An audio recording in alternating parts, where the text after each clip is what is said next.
We got this card for $4,000 in trade, and we cashed out at $1,550, which is close to a $2,500 L. Let me explain what happened. Cars are exciting and it's fun. So currently still is the best sports car shop that exists. Got my little name card. And he's gonna be on YouTube a little more than he wants to be. Hey, what's up YouTube? It's your boy Kevin Lapras Cards here with a new video for y'all. I wanted to release it before the year was done because it's going to be a breakdown of some of my more notable losses for the year. I feel like there's a lot to learn from them, and then, a couple days later, I'm going to come out with a video on some of my better plays. So let's get started with this video. Maybe we'll learn a thing or two that we could carry into the 2023 year, and hopefully you guys get something from this video. So let's get started. So after looking at my spreadsheet, I noticed that there haven't been too many losses that I took this year. Yes, I had losses that range between like 5, 10, 15, 20, 100, $200 losses. But for every one of those kind of losses, I had like 5, 6 wins that offset them, like significantly. So I never really noticed these losses, but there were like 4, 5, 6 plays that I'm going to talk to you guys about today that fit under 2 different types of losses. And I'm going to talk about the first type now. So the first kind of loss, we're going to call them cash out losses. And what I mean by a cash out loss is we traded it into cards and we're eventually trying to turn it into cash. And in order to turn it into cash, you either need to sell at a discount or you sell it on eBay, where eBay's taking anywhere between 10 to 20% based on the type of account you have or your status as a top seller. So I have a few plays that fit that category that were pretty significant. And let me show you guys a couple of those cards. Cool, so the first card I want to talk about is this 2018 Immaculate Luka / Jaren Jackson dual auto number to 49. We got it as a result of a major trade that me and my boy Mania Kicks, we did this at the Dallas Card Show. I was really happy with the trade overall, but we needed to, turn the cards we got into cash. So because we were up so much on the play, we knew we had a lot of leeway to, give some space and get cashed out. And that's what we did. So we moved this to our boy Locust Cards, give him a follow on IG, great person to work with, I promise. And we ended up cashing out at $2,600. So because we got it at $3,500 trade, we took a $900 L here. And I think the lesson that I want to share with you guys on this particular play is, so the cash out value was about 80%. Let's call it 79 to 80. It's fine. It's not a big deal to, 1 or 2% difference. But the point is that I could have sold this if there was a way for me to sell this on eBay, for example, like 33, 34. We're getting cashed out at $2,900, $3,000, and we're losing $300 or $400 less than we would have. And I think that's, really important to understand that that couple $100 really does matter. And if there's a way for you to avoid that, you should avoid it. And so I think that's something I'm going to definitely take into the next year, this lesson. It was just really important that we went through some of this stuff, because you don't realize how important stuff like this is until it starts to happen more often. So the next card I want to talk about is this 2020 Justin Herbert Kaboom PSA 9. Me and Richard got into it at the Del Mar Card Show. We got it for $3,900 and we cashed out at $3,200 to our guy Rated TCG. So I'm bringing up this play because I'm just wondering, is it possible to get cashed out closer to 100% of the comp on a card? For certain cards, yes, but for most cards, no.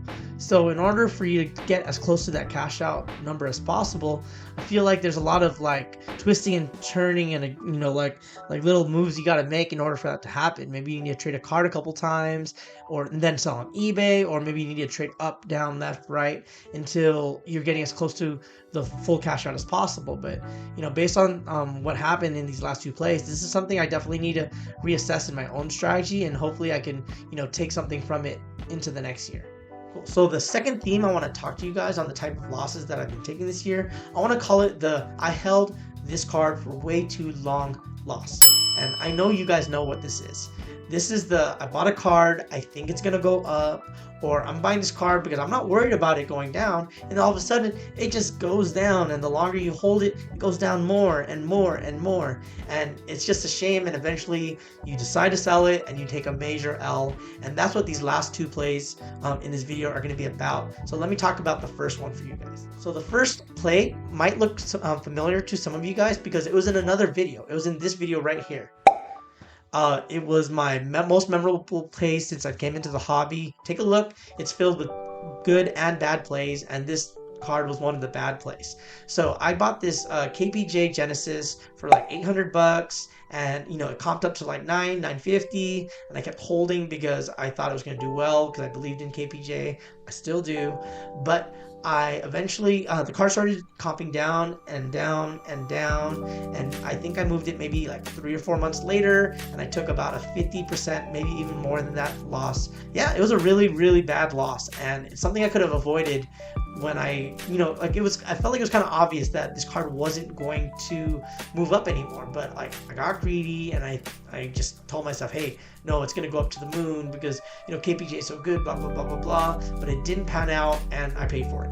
And, you know, like, these are plays where you shouldn't have a lot of these plays, and luckily for me, I only have maybe like a handful of those kind of plays because I rarely hold. But it's no surprise that even though I only have a handful of those plays, my two biggest losses, or like two notable losses, are those kind of plays, because you shouldn't be holding cards too long if your goal is to flip or make money in the short term.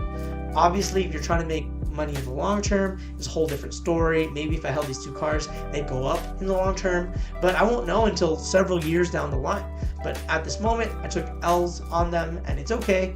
It's just something I need to try to avoid those plays, or recognize them early, take smaller L's, and move on. So let me go on to the second play for you guys, and my biggest loss of the year. So the last card I'm going to talk to you guys about is this 2019 Select Gold Wave Zion Courtside BGS 9.5. We got this card for $4,000 in trade, and we cashed out at $1,550, which is close to a $2,500 L. Let me explain what happened. Alright, so the way I got into this Zion Gold Wave in the first place was we had this card, me and Richard. We had this Lamar Jackson Flawless from 2018 auto, and the surrounding comps for the card of like very different variations were going for a lot lower than what we were asking on this card and what we got into this card for. So we were probably going to take $1,000 L on this play. So instead of doing that, we found someone who was willing to trade us at full value of what we were asking. The only problem was we were giving him a lot in return for his Zion. Like, he was asking for $4,000 in trade, which is really high, but you know, we thought we would take the chance here because we got a non-true gem version of this card and moved it for 35, and this was a true gem. So we were just like, okay, maybe we can move it for like 37 or maybe 35. You know, so we took the chance, and we tried to move it at like the $3,500, $3,700 range, but no one was offering us more than like $3,000, and we decided to hold our ground and try our best to move it at that price. But eventually we get stuck on the card and we pay for it. A few months pass, and a 9 is now selling for like $1,000, $1,100, which makes the 9.5 worth close to $2,000.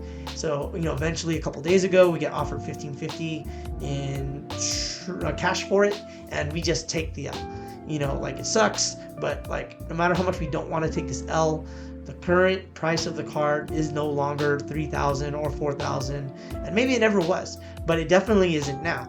So we just decided, let's take the L, we have the cash, and now we can do stuff with that and move on. So this card was like, it's a really memorable play because so many different things had to happen for this card to drop that much. And it's unfortunate, and I'm glad this is the only kind of play that existed in my inventory of sales this year. And I was really glad I got to look at this video, because as I was looking through my my spreadsheet, I was able to see that I didn't take that many significant L's, because I figured out how to navigate through the hobby pretty good, and move a lot of cards quick enough and get off of them before they were going down. I feel like the writing was on the wall, and I was able to find a way to, make money as we were in the down market, and we're still in down market. And I think there's still ways to make money. You just have to really understand what's going on, what cards are truly worth, and then, adjust accordingly. So hopefully, you guys learned something from this video. And don't worry, I got another video coming up about my more positive plays, my profitable plays of the year. And, there's definitely stuff to learn on both sides of the coin. So, hope you guys enjoyed this video, and I will catch you guys on the next one.